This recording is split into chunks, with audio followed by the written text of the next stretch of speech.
हरे कृष्णा। ग्रंथराज श्रीमद् भागवतम की जय। श्रील प्रभुपाद की जय। श्रीमद् भागवतम कथा रूप चैप्टर 88। गोपियों द्वारा वन में भ्रमण करते श्री कृष्ण के गीत गाना। 10वां स्कंद। रासलीला में पूरी रात श्री कृष्ण के साथ रहकर भी गोपियों तृप्त नहीं हुई थी। रासलीला में पूरी रात श्री कृष्ण के साथ रहकर भी गोपियों तृप्त नहीं हुई थी। इसलिए जब कृष्ण दिन में गाय चराने के लिए वन में जाते थे तो विरह भावनाओं द्वारा उनका संग लेने की उत्कंठा में गोपियों के चित्त भी उन्हीं के साथ वन में दौड़ जाते। उस समय गोपियां श्री कृष्ण के विषय में गीत बनाकर उन्हें गाती रहती।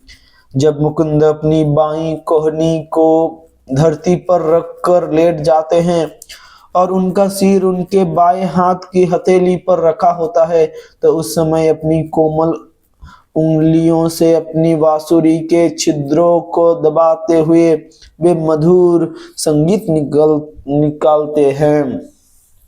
इस द्वारा नृत्य करती उनकी भ्रिकुटियों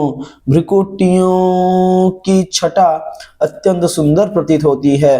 अपने पतियों के साथ आकाश में विचरण कर रही देव पत्नियां श्री कृष्ण की बांसुरी के संगीत को सुनने के लिए थम जाती।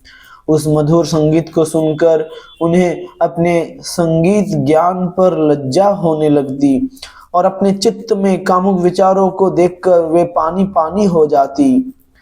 जब कृष्ण अपनी बांसुरी बजाते हैं तो दूर खड़े सब गायें, बैल और हिरण उस ध्वनि को सुनकर स्तब्ध रह जाते और घास खाना रोक देते।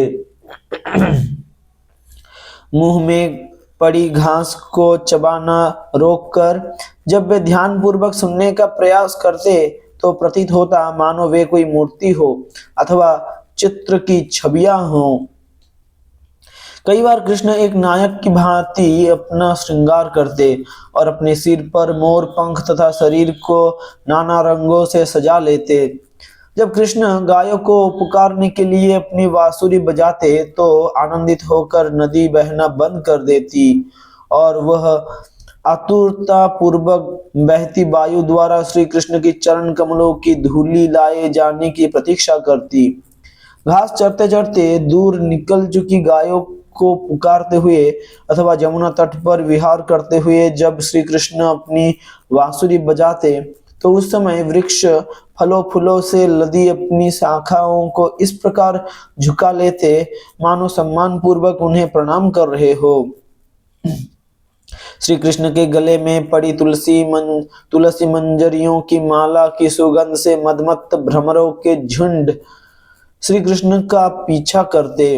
श्री कृष्ण उनके गीत की सराहना करते और उनकी भिनभिनाहट के सुरों में सुर मिलाते हुए अपनी बांसुरी बजाते। इसका मिला जुला स्वर इतना मधुर होता कि वहां विचरण कर रहे हंस, बगुले और बत्तख स्तब्ध रह जाते और इस प्रकार आंखें मूंद लेते मानो समाधि में चले गए हो। बलराम जी के साथ पर्वतों की ढलानों पर खेलते हुए श्री कृष्ण वहां उपस्थित प्रत्येक प्राणी को अपनी बांसुरी के स्वर से आनंदित कर देते। उनके स्वर में साथ देने के लिए बादल मंद स्वर में गर्जन करते और जल बरसाने के स्थान पर वे फूलों की वर्षा करते और छतरी के समान उन्हें छाया देते। वहां बैठी जसोदा मैया को संबोधित करते हुए गोपियों ने कहा, मैया तुम बहुत सौभाग्यशाली हो कि तुम्हारा लाडला कितने नए नए तरीकों से बांसुरी बजाता है।